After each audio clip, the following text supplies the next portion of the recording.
The job of a justice sitting on the Supreme Court is not to articulate political arguments, and that's all she seems capable of doing. Yesterday, we had mentioned this, but there were oral arguments in front of the Supreme Court yesterday.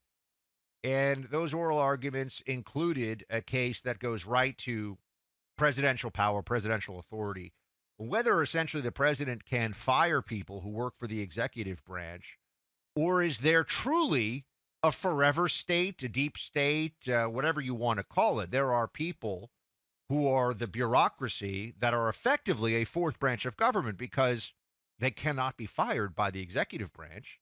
They are not employees of the legislative branch. They're certainly not part of the judicial branch. So what the heck is going on here? It is a very interesting question. I think, Clay, the outcome should be quite clear. And yet here is Ketanji Brown Jackson, whom I think you'd have to say is the most left-wing member of the court. She also, and this is, I mean this, she talks the most by far of anybody on the court. And that's just a question of timing on the transcript. She talks the most by far. And unfortunately sometimes shows that she doesn't really understand the very basics of our government, which for a Supreme Court justice, I think is a problem. Here she is yesterday, Clay, on the issue of presidential authority and can you fire these forever bureaucrats? Play cut 6. Some issues, some matters, some areas should be handled in this way by nonpartisan experts. That Congress is saying that expertise matters with respect to aspects of the economy and transportation and the various independent agencies that we have. So having a president come in and fire all the scientists and the doctors and the economists and the PhDs and replacing them with loyalists and people who don't know anything is actually not in the best interest of the citizens of the United States. These issues should not be in presidential control. Whose control should they be in then, Clay? That's the question that seems obvious, among others, that Ketanji Brown Jackson, I do not think, has a particularly erudite answer to. I have never said this before. I would be a better Supreme Court justice than Ketanji Brown Jackson. And I would not be a great Supreme Court justice. I don't think she has the intellectual heft to do this job.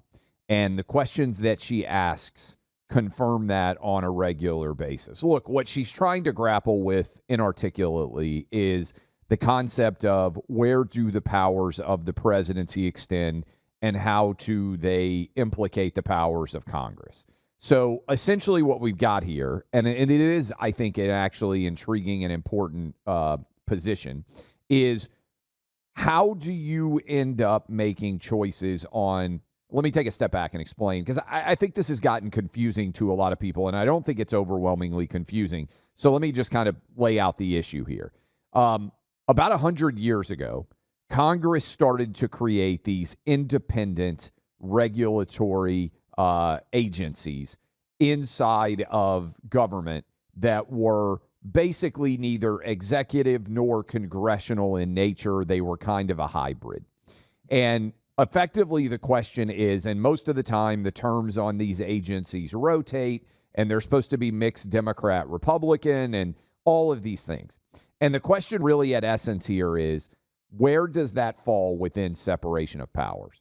Because if you decide that these people are doing a bad job, the president is saying, I should have the authority to fire them because they are acting in an executive capacity. Ketanji Brown Jackson is trying to argue that they are independent of the entire political process, but derive their power from congressional authorization and therefore should be able to serve in their office without needing to be at the behest of anyone, right? And I think for most of us out there, we say, wait a minute. In a government, people should be actionable. And if you're acting in some form in an executive capacity, the president should have the ability to decide whether or not someone is on one of these agencies. And Ketanji Brown Jackson is trying to say, well, we need experts from outside the world of politics. Well, it's actually anti-democratic, right? Because the entire process of our country is predicated on there should be people who are able to be removed if the will of the people is violated on some level. And that's really what all this is about. And look, it's getting tied up in Trump, but I actually think that's a poor way of the media conveying it because Trump's only going to be president for 3 more years. And largely the question is, what are the powers of the executive as it pertains to these agencies? And I happen to think the executive should have the power to remove. But Ketanji Brown Jackson, let's go back to her for a minute, Buck, because I actually think there's an argument that her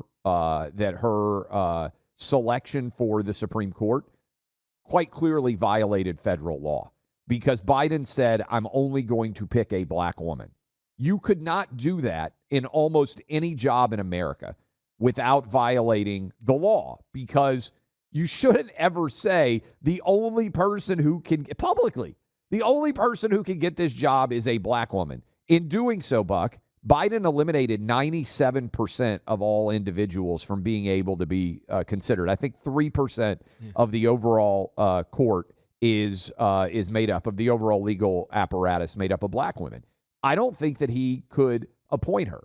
I think there is an argument that her appointment was illegal under federal law because it clearly violates principles that the Supreme Court has articulated when it comes to how to consider race and sex in terms of jobs. Cozy Earth are great Christmas gifts. That is for sure. I got a whole bunch of Christmas gifts for my family in New York. I already gotten a lot of Cozy Earth stuff for Carrie here, but I'd gotten even more stuff for my family in New York. They love it. The sheets, the blankets, the clothing, the pajamas, the robes. Are you a robe guy or gal? Let me tell you, some people really like robes. Go check out CozyEarth.com. Their products are incredible. This is your one-stop shop for everything you need for Christmas. For yourself, gifts for family and friends. Cozy Earth fabrics are incredibly soft, smooth, with a breathable feel. You can't go wrong sending this gift, particularly to somebody that is all about luxury items and luxury feel. The Bubble Cuddle Blanket is a fan favorite. Producer Allie, she snuggles up with her husband Gerard and their cats in the Bubble Cuddle Blanket. It's a fabulous thing. They're very snuggly, and I'm telling you, I've got one here with Carrie. We kind of share it every night, and I don't care. Maybe I drink my rosé while I have my Bubble Cuddle Blanket. You're going to join me in this one, guys. I'm telling you, your wife is going to love the Bubble Cuddle Blanket. Clay's got them at home. I've got them at home. Go to CozyEarth.com. Use code BUCK for up to 40% off. Make sure to order by December 12th. Only a few days here, guys. You got to get this in soon. By December 12th for guaranteed Christmas delivery. Go now. Check it out. CozyEarth.com. Code BUCK.